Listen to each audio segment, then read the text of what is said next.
जवाब देने के लिए आज हमारे साथ खास मेहमान है कुंज बंसल। उनसे ज़रा करते हैं बातचीत। कुंज, बहुत बहुत शुक्रिया, थैंक यू वेरी मच। कुछ एक इंपॉर्टेंट इंडिकेटर्स थे जो हम दर्शकों के सामने रख रहे थे, लेकिन एक सवाल बताते बताते मेरे मन में आया और जो वही मैं आपसे पता करना चाहता हूँ। ये बात तो तय है कि हम एक बुल रन में हैं और हम एवरेजेस को पीछे छोड़ के आए हुए हैं, लेकिन अब बस एक चिंता यही है कि हम जिस स्पीड से अभी चल के आए हैं, ये speed throughout the half रहेगा, second half of the year रहेगा, या फिर हम थोड़ा आप साइडवेज होंगे जो कि इंडेक्स को नहीं देखेंगे, सेक्टर की चर्निंग को देखेंगे और स्टॉक्स को देखेंगे। कुछ ऐसा दिखने वाला है क्या हमको अगले 6 महीने में? जी, मुझे नहीं लगता ये स्पीड मेंटेन रहेगी और रहनी भी नहीं चाहिए। इमेजिन कीजिए कि अगर ये स्पीड मेंटेन रहती है तो जरा सा नंबर्स के पर्सपेक्टिव में बात करें तो हम निफ्टी में 1500 से ज्यादा पॉइंट्स 1.5 महीने में बढ़ गए। इनफैक्ट करीब करीब 15% बढ़ गए, 1600-1700 पॉइंट के आसपास। नौ अगर यही ऐसा ही मूवमेंट रहता है हर 1.5 महीने में 15% का, तो इमेजिन कीजिए इंडेक्स क्या हो जाएगा, जो बहुत ओवर वैल्यूएशन की तरफ चला जाएगा। अगर हम आज से 4-5 साल या 10 साल की बात करें तो वो index given the long term growth rate जो है इंडिया का आना ही आना है। निफ्टी भी आज का जो सेंसेक्स है उसकी तरफ धीरे धीरे मूव करेगा, पर अभी नहीं करेगा और जैसा मैंने कहा करना भी नहीं चाहिए, क्योंकि अगर स्पीड से अगले 4-5 महीने 6 महीने बढ़ता है तो बहुत ही ज्यादा ओवर वैल्यूएशन की सिचुएशन में हम चले जाएंगे। और उससे क्या होगा कि जो पैसा बाजार में आता रहता है, और अभी हमने हाल ही में देखा है कि कुछ महीने सवा महीने से ही एफआईआईज का, ग्लोबल इंस्टीट्यूशंस का पैसा आना शुरू हुआ है। अगर उनको वैल्यूएशन एक स्टेज के बियॉन्ड कंफर्टेबल नहीं मिलेंगे तो वो पैसा फिर से रुक जाएगा, वो लोग हाथ खींच लेंगे। इनफैक्ट वही नहीं, इवन डोमेस्टिक इन्वेस्टर्स भी हाथ खींच लेंगे। तो इसलिए वैसा वैल्यूएशन की सिचुएशन नहीं आनी चाहिए। तो मुझे नहीं लगता उस स्पीड से बढ़ेगा, और जैसा मैंने कहा नहीं बढ़ना नहीं भी चाहिए। बट क्या होता रहेगा कि मिड कैप स्मॉल कैप का पार्टिसिपेशन बढ़ेगा, सेक्टोरल रोटेशन बढ़ेगा। अ, अ, एक किसी दिन कोई सेक्टर लीड करेगा जो ऑलरेडी हो रहा है, वैसा कुछ चलता रहेगा और इंडिविजुअल स्टॉक्स पे वापस फोकस आ जाएगा। अब हमने हाल ही में जून क्वार्टर की रिजल्ट सीजन खत्म की है और विद इन 1-1.5 महीने में हम सितंबर क्वार्टर के रिजल्ट सीजन में आ जाएंगे। तो वो कैसे रिजल्ट्स आते हैं उसके हिसाब से इंडिविजुअल स्टॉक मूवमेंट होता रहेगा। बट अभी पॉजिटिव और नेगेटिव फैक्टर्स को मिक्स करके मैं लूं तो पॉजिटिव फैक्टर्स का वेटेज मुझे ज्यादा दिख रहा है, और इसलिए बाजार में अपवर्ड मूवमेंट की धारणा बनी रही। ओके, ठीक है, इंटरेस्टिंग। आप ये कह रहे हैं कि बाजार में अपवर्ड मूवमेंट की धारणा बनी रहेगी। आज कुंज आप हमारे साथ बने हुए हैं, हमारे मैनेजिंग एडिटर हैं निकुंज, तो उन्होंने आज बातचीत की है आरबीआई गवर्नर से। तो एक बार मैं एक अंश आपके सामने रखूंगा और उसके बाद एक सवाल मैं आपसे और पता करता हूँ। I think it is getting increasingly anchored. We reached a peak at 7.8%, and thereafter the inflation has moderated in the subsequent 3 prints. The latest was 6.7%. And the inflation, why I am saying inflation and inflation expectations are also getting anchored, is because if you see, the all around the way the various analysts and the market participants are looking at the economy. We do a survey of professional forecasters, we do a survey of investors, we do a consumer household survey. We do a consumer survey and a household survey. Now all the indications, all the the survey results are pointing to the fact that inflation is expectations around inflation are getting anchored, and the bond yields also are especially at the long end, they're also reflecting the fact that inflation is getting anchored. Now, for example, if you look at the 10-year GSEC, now the 10-year GSEC, before we started, before the the May meeting of the MPC, when we started the current rate hike cycle by 40 basis points, just before that it was around 7.1, 7.12. And today it's about 7.28. Today morning I had seen it was 7.3. Now, so therefore the bond yields, especially at the long end, how they behave, that is also reflective of whether inflation expectations are getting anchored. I think at this point of time, according to our assessment, inflation has peaked and it is expected to moderate going forward. Inflation expectations are also getting well anchored. If you actually look at it, it was, our approach has been fairly steady. It's not as if in May we cut the rates, we increased the rates by 40 basis points, then 50, then 50, in three installments we have done it. But look back what we did before May. In April, we introduced the SDF in lieu of the, not in lieu, but the liquidity absorption, the main instrument was the SDF, and that was at a 40 basis points higher than the reverse repo rate. So that led to an increase, a synergized, a synchronous increase in the liquidity absorption rate. The overnight call rates went up by about 40 basis points or so. तो कुंज, आप सुन पा रहे थे RBI governor को। आज निकुंज ने उनसे बातचीत की तो दो बातें जो मैंने आपको जानबूझ के इसलिए सुनाया क्योंकि मैं इन्फ्लेशन पे आपसे सवाल पता करना चाहता था। देश के आरबीआई गवर्नर वो ये कह रहे हैं कि इन्फ्लेशन तो पीक्ड हो गया, यानी कि इस चीज़ की हमको चिंता नहीं करनी चाहिए कि कमोडिटीज़ को लेकर कोई खास बड़ी दिक्कत आने वाली है।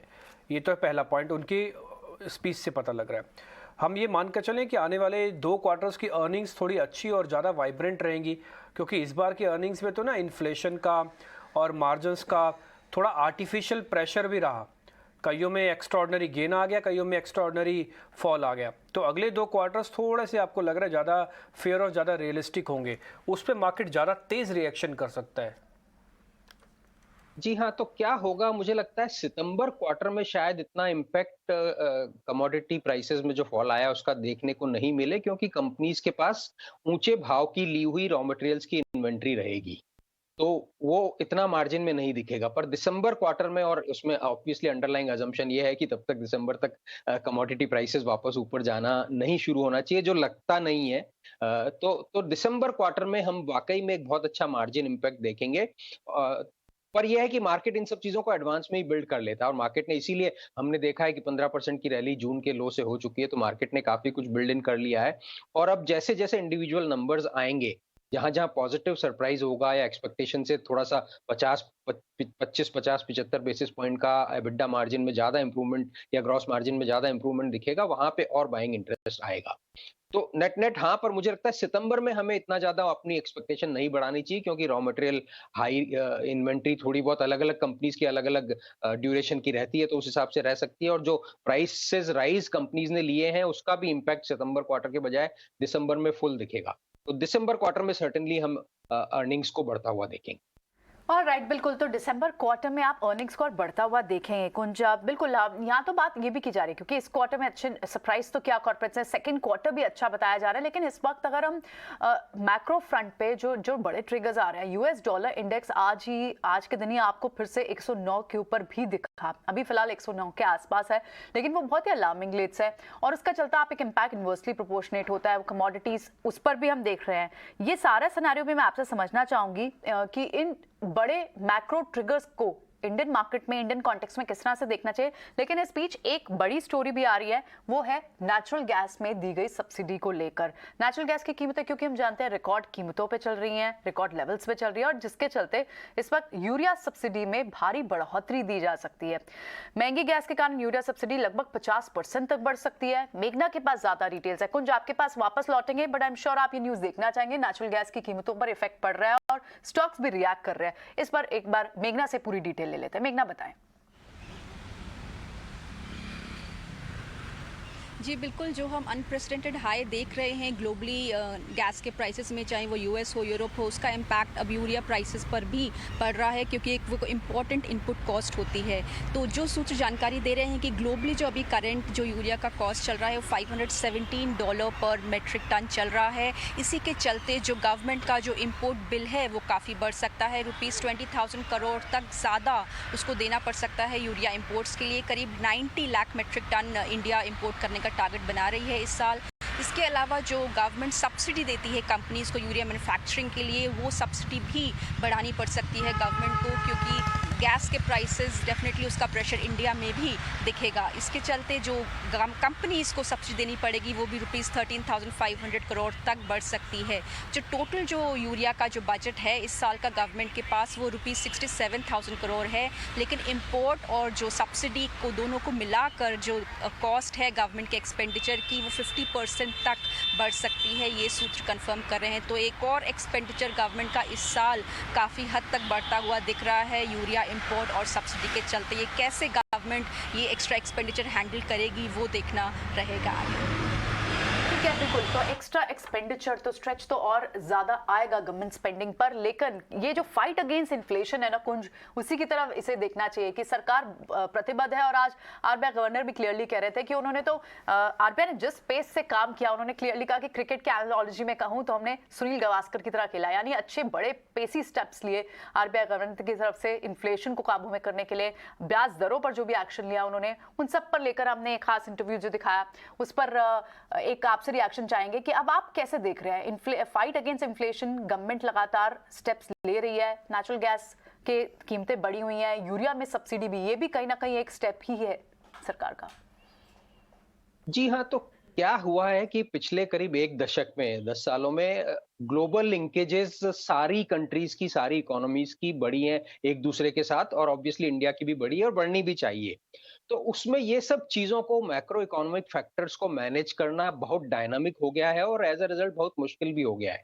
तो मुझे एग्जैक्टली अभी याद नहीं आ रहा है कि एक तरफ गैस प्राइसेस बढ़ रहे हैं तो हो सकता है कहीं ना कहीं कुछ ना कुछ प्राइसेस नीचे भी आएंगे।